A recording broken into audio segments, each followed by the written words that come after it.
Hello students, welcome to online class. Today I continue our exercise 7B, question number 10. पिछली video में हमने question number 9 तक किया था. आप देखिए question number 10. If two straight line intersect each other. देखिए फर्स्टली हमें क्वेश्चन को जो है सही से समझना होता है. तो देखिए क्या कह रहे हैं. इफ़ टू स्ट्रेट लाइन, दो स्ट्रेट लाइन है जो एक दूसरे को इंटरसेक्ट कर रही हैं. किस वे में? In such a way that one of the angle formed measure 90 degree. यानी देखिए यहाँ मैंने दो स्ट्रेट लाइन ले ली, लेट किया मैंने, एक लाइन ए बी और दूसरी सी डी. ये एक दूसरे को इंटरसेक्ट कर रही हैं ओ पे और एक एंगल बना रही हैं 90 डिग्री का. एक हमें गिवन किया हुआ है कि इन्होंने क्या बनाया, 90 डिग्री का एंगल. तो show that each of the remaining angles measure 90 degree. तो हमें ये शो करना है कि इसके बाकी के बचे हुए जो एंगल्स हैं ये भी हमारे 90 डिग्री के होंगे. तो सबसे पहले हमने लेट की दो line. Consider two lines A B and C D intersect at O and angle B O C is equals to 90 degree. मैंने बी ओ सी माना, आप कोई सा भी मान लीजिए एक, क्योंकि नाम तो किसी का दिया हुआ ही नहीं है, एक को दिया हुआ है, बाकी हमें प्रूव करने हैं.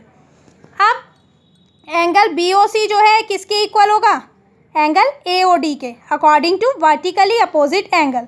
तो एंगल ए ओ डी भी हमारा 90 डिग्री का हो जाएगा. देखिए अब ए ओ बी, क्योंकि एक स्ट्रेट लाइन है, ये हमें क्वेश्चन में गिवन किया हुआ था, तो ए ओ बी पे बनने वाले दोनों एंगल हमारे इक्वल्स टू 180 डिग्री के हो जाएंगे. So angle A O C plus angle B O C is equals to 180 degree. एक हमें दिया हुआ है 90 डिग्री, तो ए ओ सी की वैल्यू भी निकल आई 90 डिग्री. अब हमारा ये वाला एंगल 90 का हो गया, ये 90 का हो गया, ये 90 का हो गया, और फोर्थ वाला जो हमारा रह गया वो अब इसके वर्टिकली अपोजिट यदि हम कर लेंगे, angle A O C is equals to angle B O D is equals to 90 degree according to vertically opposite angle. तो चारों एंगल हमारे क्या हो गए, 990 डिग्री के. So it is prove that each of the remaining angle is 90 degree. Okay students, next question देखिए. Two lines A B and C D intersect at point O. दो लाइनें ए बी और C D O पे intersect कर रही हैं, और किस तरीके से कर रही हैं कि angle B O C and angle A O D ये दोनों ऐड होके क्या आ रही हैं, 280 डिग्री के. फिगर में दिया हुआ है, यानी ये दोनों का एडिशन, ऊपर वाले एंगल का और नीचे वाले एंगल का मिला के क्या है, 280 डिग्री. तो 4 के 4 एंगल्स हमें यहाँ पे कैलकुलेट करने हैं. Find all the 4 angles. तो हमें गिवन किया हुआ है, पहले हम गिवन जो चीज़ दी होती है वो लिखते हैं, angle A O D plus angle B O C is equals to 280 degree.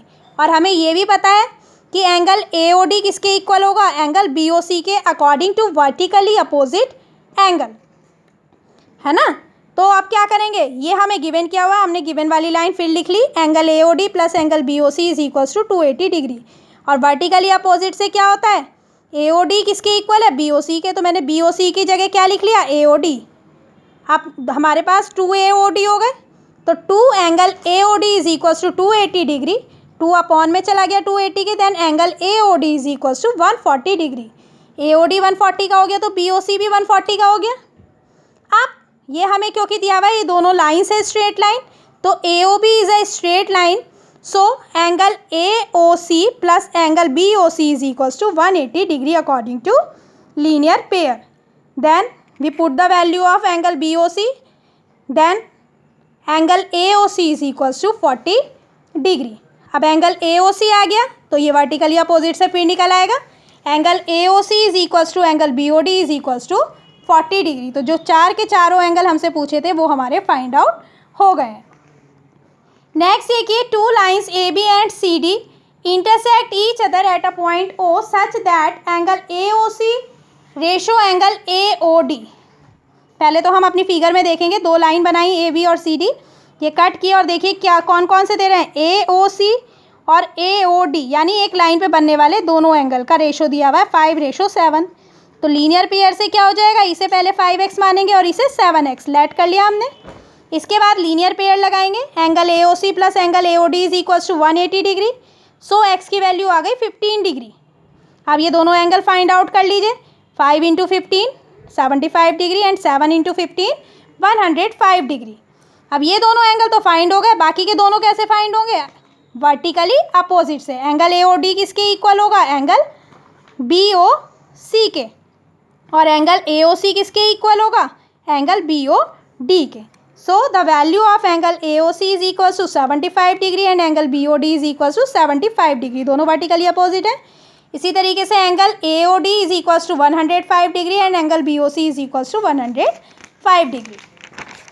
Next question देखिए, in the given figure 3 lines AB, CD and EF intersect at a point O such that AOE दिया हुआ है 35 and BOD ये दिया हुआ है हमें 40 degree. Then find the value of AOC देखिए कौन सा है हमारा, AOC ये वाला, BOF ये वाला, COF ये वाला एंड DOE, यानी बाकी के बचे हुए चारों एंगल हमसे फाइंड आउट करा रहे हैं। तो सबसे पहले हमारा वर्टिकली अपोजिट से निकाल लीजिए। देखिए AOE किसके इक्वल होगा, AOE आपका इक्वल होगा BOF के। तो देखिए angle BOF is equals to angle AOE is equals to 35 degree according to vertically opposite angle and angle AOC is equals to angle BOD is equals to 40 degree according to vertically opposite, यानी ये वाला 35 का तो ये भी 35 का, ये 40 का तो ये भी 40 का। अब AOB हमें पता है कि स्ट्रेट लाइन है, इस पे बनने वाले तीनों एंगल जो होंगे वो क्या होंगे 180 डिग्री के according to linear pair. So angle AOC plus angle COF plus angle BOF is equals to 180 degree. Then angle COF is equals to 105 degree.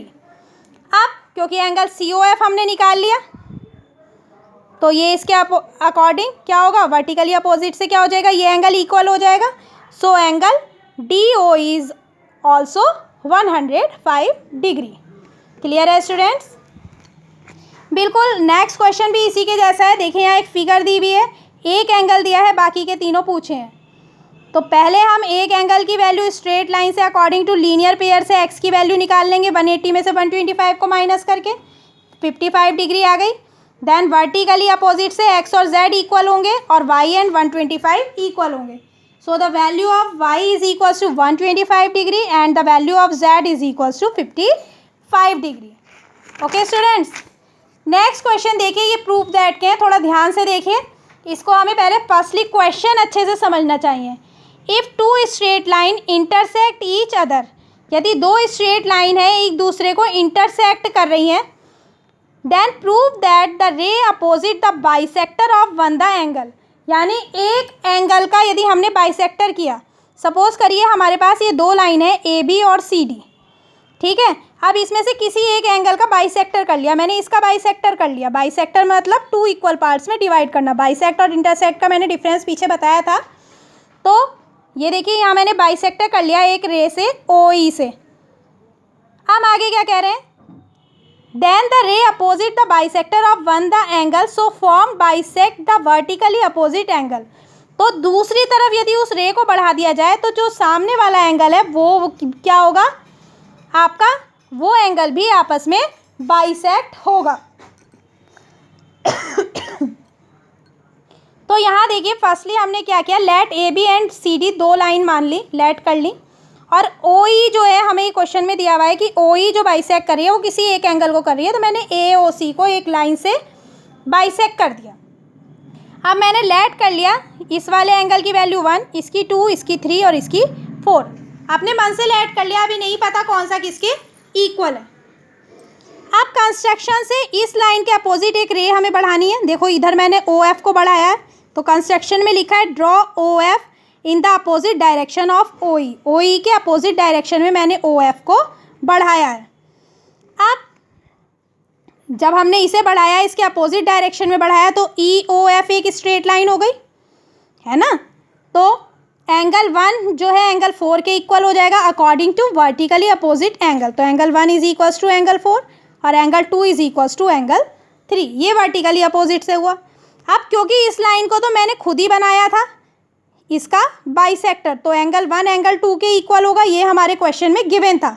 तो angle 1 is equals to angle 2 given.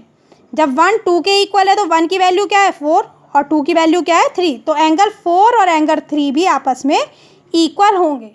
सो जो हमें proof करना था, hence the ray opposite the bisector of one of the angle so form bisect the vertically opposite angle. ठीक है, तो जो हमें क्वेश्चन में पूछा था कि इस रे को यदि मैं बढ़ा दूं, अपोजिट में एक रे बना दूं, तो वो उस एंगल को दूसरे एंगल को भी बाइसेक्ट करेगी। क्लियर है स्टूडेंट्स? नेक्स्ट क्वेश्चन देखिए, prove that the bisectors of two adjacent supplementary angle. Supplementary angle का एडिशन फर्स्टली बताइए क्या होता है? 180 डिग्री। अब टू एडजेसेंट यानी दो एक दूसरे से जुड़े हुए एंगल हैं और सप्लीमेंट्री भी है यानी दोनों का एडिशन 180 है। इंक्लूड अ राइट एंगल, यदि उनका बाइसेक्टर कर दिया जाए दोनों एडजेसेंट एंगल्स का, सप्लीमेंट्री एंगल्स का, तो जो एंगल बन के आएगा उन दोनों के बीच वो क्या कहलाएगा? एक राइट एंगल होगा। ये आपको प्रूव करना है। तो यहाँ देखिए क्योंकि दो एंगल हैं और सप्लीमेंट्री है तो एक स्ट्रेट लाइन पे बनेंगे। तो मैंने एक स्ट्रेट लाइन यहाँ ली है, let AOB is a straight line, और इस पर एक मैंने बना ली OC। तो अब मुझे पता है AOC, अभी ये वाली लाइन मत देखिएगा, अब मुझे पता है AOC और BOC मिलके क्या होंगे, क्योंकि सप्लीमेंट्री एंगल है तो इनका एडिशन 180 डिग्री होगा। तो एक को x मान लिया तो दूसरा 180 माइनस x हो गया। ठीक है, तो मैंने AOC को x माना और BOC को 180 माइनस x। अब कंस्ट्रक्शन करा मैंने इस एंगल का बाइसेक्टर बनाया OE और इस एंगल का बाइसेक्टर बनाया OF। क्लियर है? कंस्ट्रक्शन में देखिए लिखा है OE is the bisector of angle AOC and OF is the bisector of angle BOC। अब क्योंकि एंगल OE जो है एंगल AOE बाइसेक्टर है तो ये पूरा x था, तो आधा कितना हो जाएगा? 1/2x। इसी तरीके से BOF जो है ये कितना था हमारा? ये हमारा पूरा जो था BOC कितने का था? 180 माइनस x का, तो ये आधा कितना हो जाएगा? 1/2 180 माइनस x का। दोनों 1/2 आधे आधे हो जाएंगे, ये दोनों हाफ हाफ हो जाएंगे। अब हमें क्या बताना है कि ये वाला एंगल प्लस ये वाला एंगल यानी angle COE plus angle FOC मिलके क्या हो रहे हैं? 90 डिग्री के। तो मैंने इन दोनों को देखिए ऐड करके लिखा है angle COE plus angle FOC। अब COE की वैल्यू क्या थी? हाफ ऑफ द x, तो 1/2x, और FOC की 1/2 180 माइनस x। 1/2 कॉमन ले लीजिए, तो यहाँ क्या बचेगा? x plus 180 minus x। एक x प्लस का एक x माइनस का है, देन डिडक्टेड, एंड 1/2 इंटू 180। 2 से 180 को डिवाइड किया 90 डिग्री का क्या होता है हमारा? राइट एंगल, जो हमें प्रूव करना था। तो इन दोनों का एडिशन यानी एंगल हमारा क्या हो गया? Angle EOF is equals to 90 degree और राइट एंगल। यही हमें प्रूव करना था, है ना? तो ये हमारा सॉल्विनेशन है इसका। क्लियर है स्टूडेंट? समझ में आ गया? इन्हें अपनी नोटबुक में क्लियरली नोट करेंगे और स्कूल में आके अपनी अपनी कॉपीज़ चेक कराएंगे। Thank you.